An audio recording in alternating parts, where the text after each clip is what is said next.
Federal government announced that fuel supply from Dangote Refinery will begin on September 15, 2024, following an agreement on pricing and supply. The Nigerian National Petroleum Company Limited will remain the sole off-taker of petrol from the refinery, distributing to other marketers.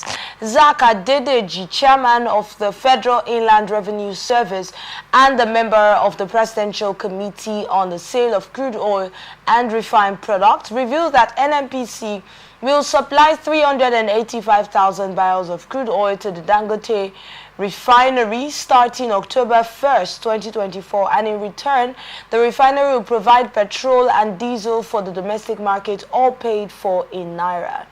Diesel will be sold to any interested off-taker in Naira, while PMS will be sold exclusively to NNPC, which will then distribute it to marketers.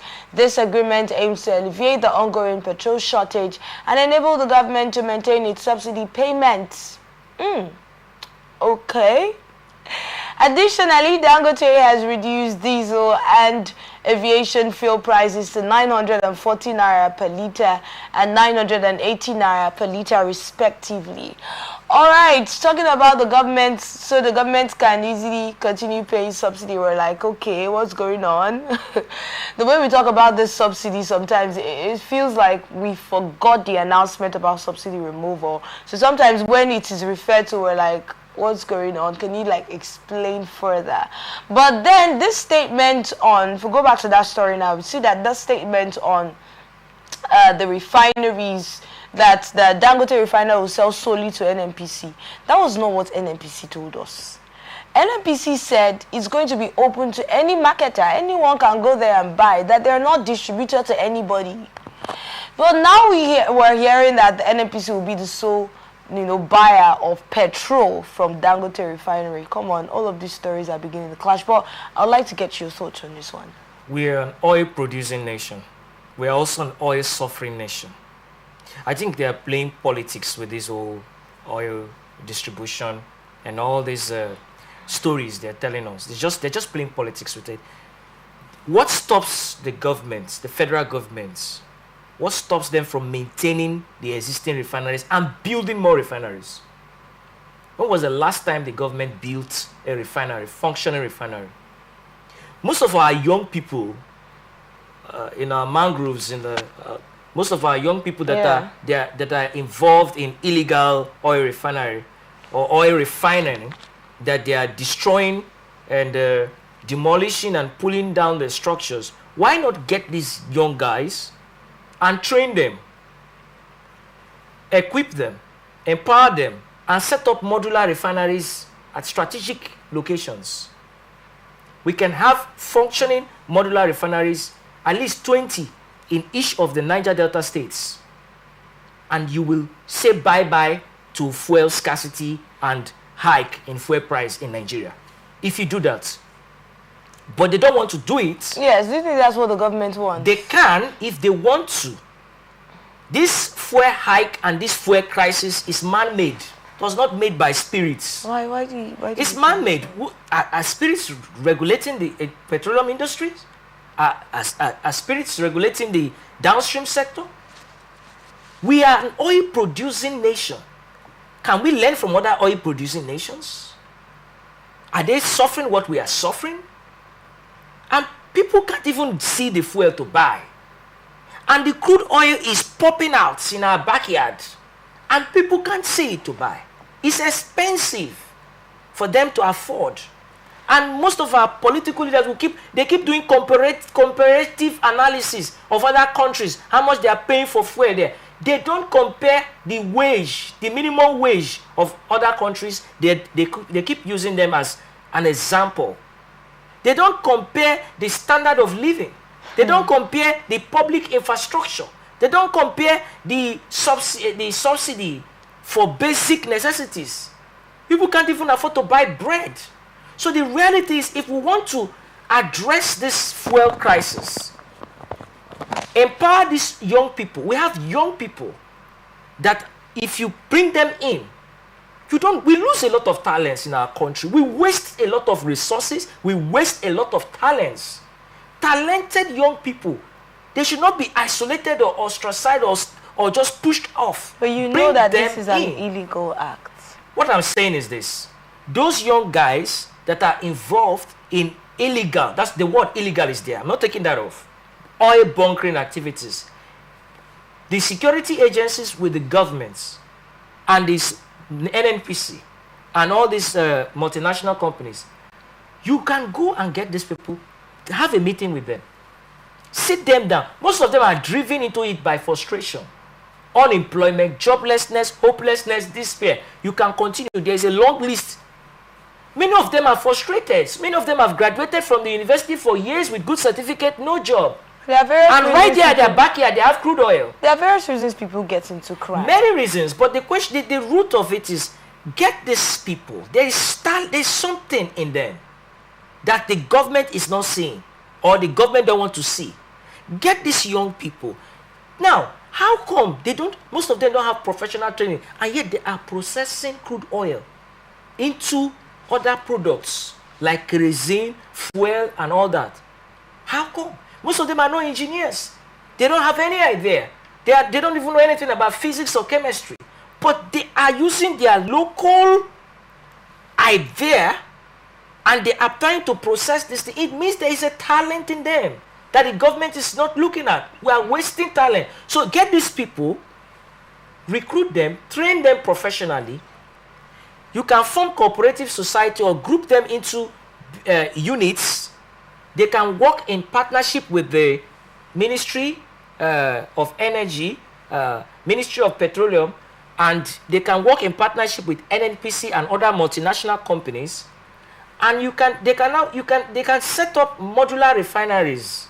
River State, we ordinarily ought to have at least 10 to 20 functioning modular refineries. Do you think the government will be able to regulate these modular refineries as well, as much as they would if they are in, complete control? Why? Why can't they regulate modular refineries? Why? What stopped them? What is there to regulate the modular refineries? Are they not collecting taxes? Are they not collecting tax from businesses? They can. By living in a 21st century society, we are not even in the Stone Age. They can regulate it. River State ordinarily ought to have at least 20 functioning modular refineries. Bayelsa State even ought to have more. If all the Niger Delta states have functioning modular refineries that can process maybe the capacity of 10,000 barrels per day, the other one 10,000 barrels per day, and by the time you sum it together, the total, we will tell fuel scarcity and all this manipulation going on bye-bye, but they don't want to do it because the bad eggs in the system, benefiting from the rot in the system, will not want the people to be free. This is slavery. People we call ourselves oil-producing nation, and we have now become an oil-suffering nation. Are people that are suffering. Let me give you an illustration. Your house is filled, there is gold everywhere. Your chair is gold. Your bed is gold. Your cup is gold. Your dining is gold. Everything in your house is gold. And yet you don't have water. You don't have food. You don't have anything. How do you classify or how do you describe such a person? Living in the midst of plenty and yet have nothing. That's exactly what Nigerians are experiencing. So if we want to address the situation, this is a free expert opinion. The government should look into creation of modular refineries. Every state in the Niger Delta should have at least 10 functioning modular refineries. We should not be talking about fuel scarcity in Nigeria. I just imagine how God feels when we are complaining. You'll be looking at these people. Look at the people that are blessed with crude oil everywhere. Crude oil in the Niger Delta. You go to my community, you see crude oil. Crude oil. Even our rivers are polluted with oil spillage. Oil. And yet these people don't have. God will be asking and wondering, what is wrong with these people? So are you saying the government should make it open for private individuals to set up modular refineries? Or you're saying it should be government owned? They can make it open and easy. Cut off the fats of bureaucratic bottlenecks. Open it, liberalize that sector so that private individuals that are interested in establishing modular refineries can establish it, they of course they are being regulated by the federal government, and they have the NNPC is there and other joint partners. They could open it up. River State, for example, ordinarily should have at least 10 functioning modular refineries. If you're looking for people to employ, those young men that they are destroying their oil, in the name of oil bunkering and illegal oil activities, they're even polluting the environment, destroying our marine habitat, destroying our sea animals, destroying our tourism potentials, damaging and causing environmental abuse. Because when I was growing up in my island community, when you go to the water side, you will see all these sea animal, periwinkles, oysters, all these seafoods rich in calcium.